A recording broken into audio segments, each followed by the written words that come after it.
The Duramax came to me used and not very well kept.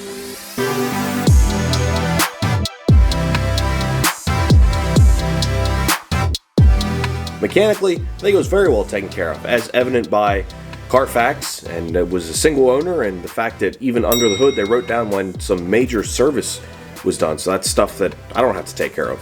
However, it needs a lot of work. Underneath the body and the chassis, the body itself, under the hood, it's pretty gross. So I'm going to get to working on cleaning all of that up, doing a full detail on the top side and the bottom side of the truck. You can see the frame just doesn't look very good. Now, while it's not all rusted and stuff, there is some corrosion, and when I was doing the rear lowering springs, I just got covered in all sorts of grime and rust flakes and dirt and grease and wax undercoating. It was a mess. I'm going to start with under the hood because you can see it clearly has never been cleaned. There's just crap everywhere. I think there's even like some mouse droppings in there. Ugh. I'm going to start with that so it can take some time to dry out, and then I got to jack the truck up, clean all underneath it. Got some parts from Boost Auto to install.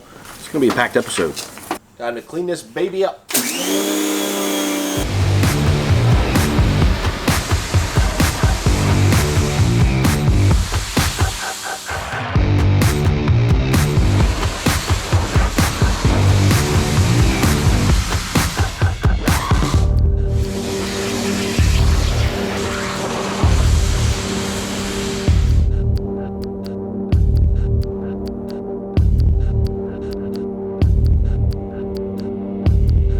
Now, while under the hood's drying and it's looking much better, I want to work on getting these 4x4 stickers removed because I forgot to do that when I took all the other stuff off. Also, I need to get the front license plate bracket off because I forgot to do that as well. Now, to be clear, I'm not a huge fan of pressure washing engine bays. I don't like water getting in all the electronics and stuff, but this engine bay was too far gone. Like, there's no way I could do that by hand and have any sort of remotely good looking results. But let it dry out here in the sun. It'll be just fine. Frickin' rivets.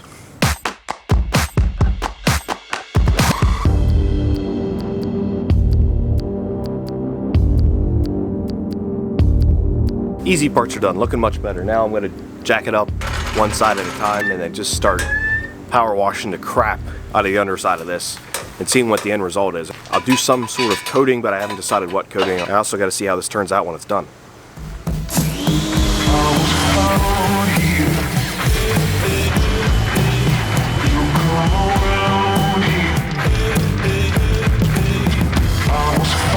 Everyone else is out working on their lawns, and I'm cleaning my truck. Priorities.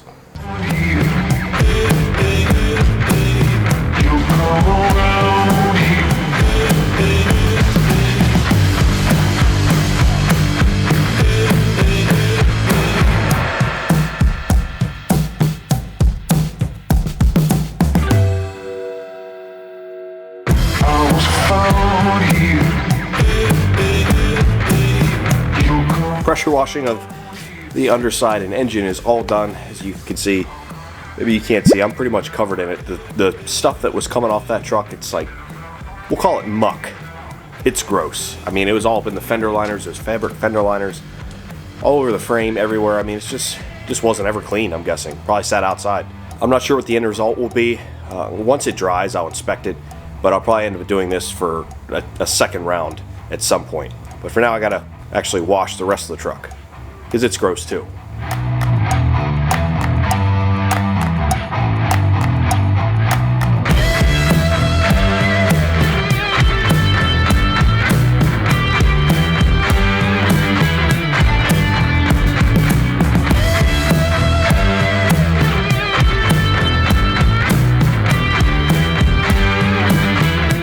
Alright, it's all clean, top to bottom.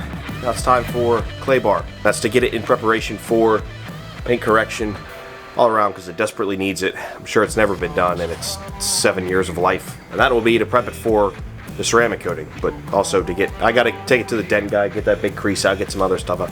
There's a whole bunch of stuff that this truck needs.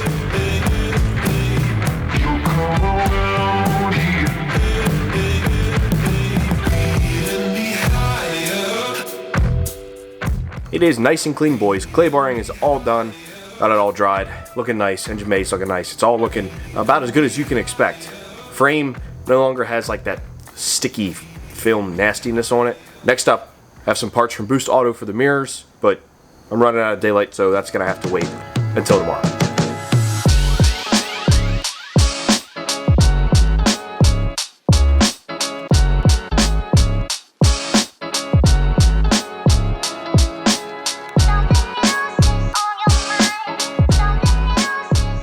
And it is the next day. Let me show you the results and how the frame turned out. While it is pretty nice and clean, you can see it's corroded. It's just a whole bunch of surface stuff. I mean, the truck's not that old, but the frame needs a lot of help. This was a good start. It was covered in grease and grime and dirt and oil and who knows what else. Now I can say it is very, very clean, just very ugly.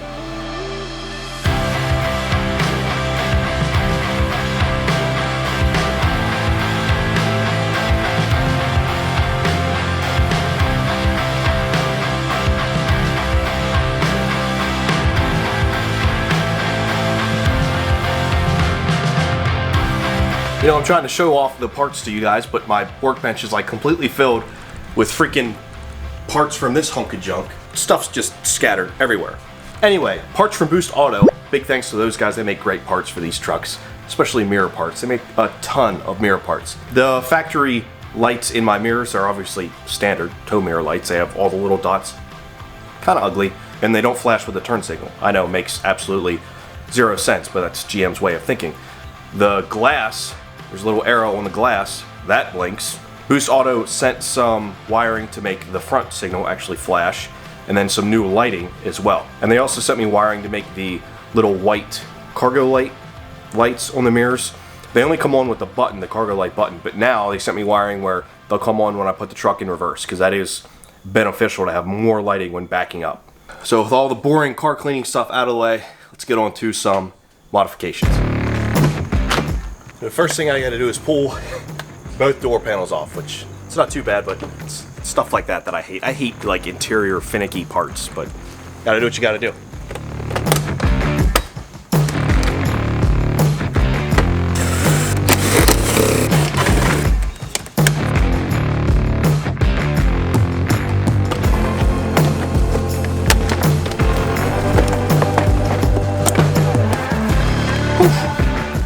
Not the worst door panel job I've ever done, but still annoying.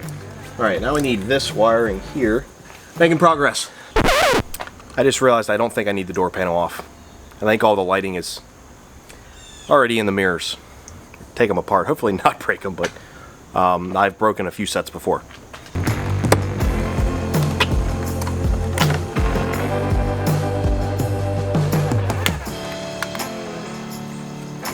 Didn't break it. Go Matt. Good job. Sometimes I impress myself.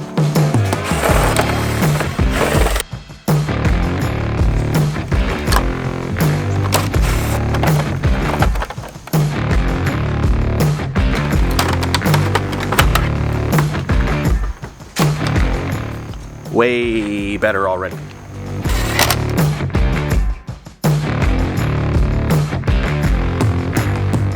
I think I gotta have the door panel all back together before those mirrors will work, because all these modules have to connect to different things. And that would make sense.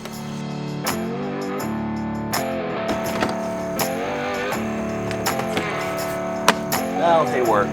That's all I needed to do.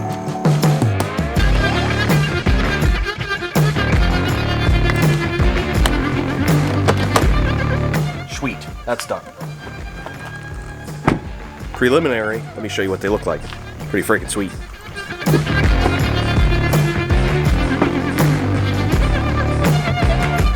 That is the freaking bee's knees. Now one caveat I want to do, I actually don't want the white. I don't want the switchback. I want them to always be amber. Not sure if I can do it, but I'm going to try. I'm actually going to call Boost Auto and see what their thoughts are, but also in the meantime, I might as well just bang out the other side, get that done so I can figure out the wiring for both of them for amber all the time at the same time.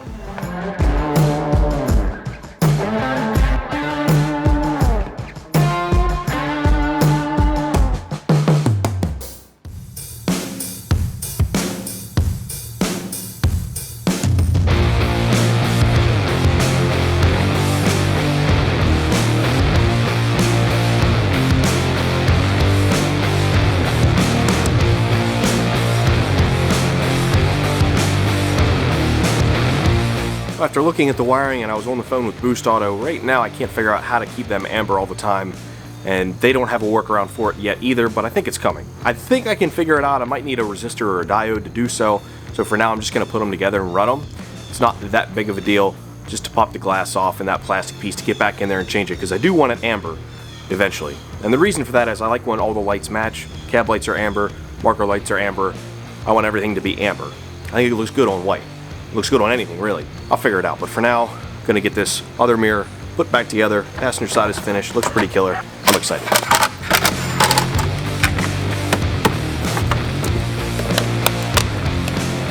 Well, to everyone's surprise, I made it through both sets of mirrors. Didn't break anything. Didn't break any glass, no plastic. I'm as shocked as you are. Now the truth test comes to see if everything works, because there's a lot of things that can go wrong.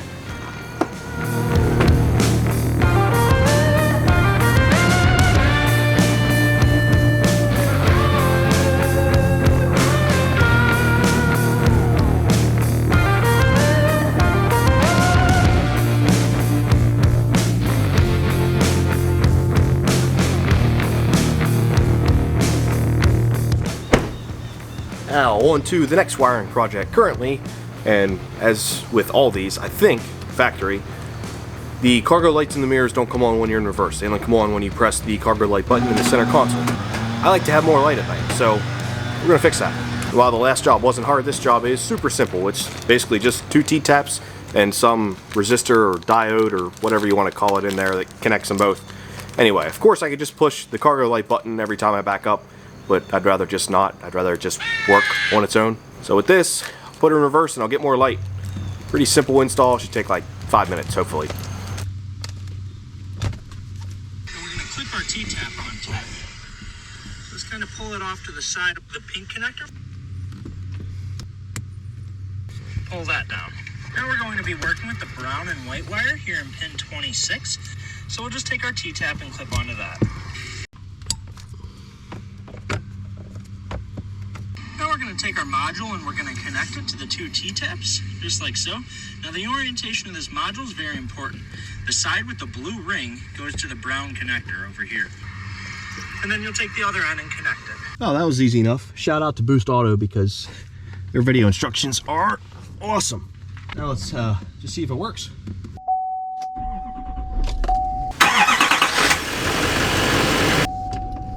You saw before I had to push this button. Okay, there they light up, sweet. Now let's put it in reverse. Oh snap, they work. Boost Auto makes just the coolest little things for these trucks and awesome mirror parts. Be sure to check them out. I'll link some of their stuff down below. It's the little things, you know? Yes! Very, very successful video, guys. I'm really happy with all the progress made. Now the truck still needs a full buffing and polishing and waxing, ceramic coating. That's going to be saved for another video. Give me your ideas for coating for the frame that's going to last like forever, pretty much. I've done the POR 15. It lasts decent, but that's such a pain to put on. I'm looking for something more like in a spray can or something. Just want it to look nice and last and be protected from rust and have a nice like matte finish. So let me know your thoughts, guys. Link for all the products I use on this truck, tools, garage, merch, etc. is all down below in the video description. See you in the next video.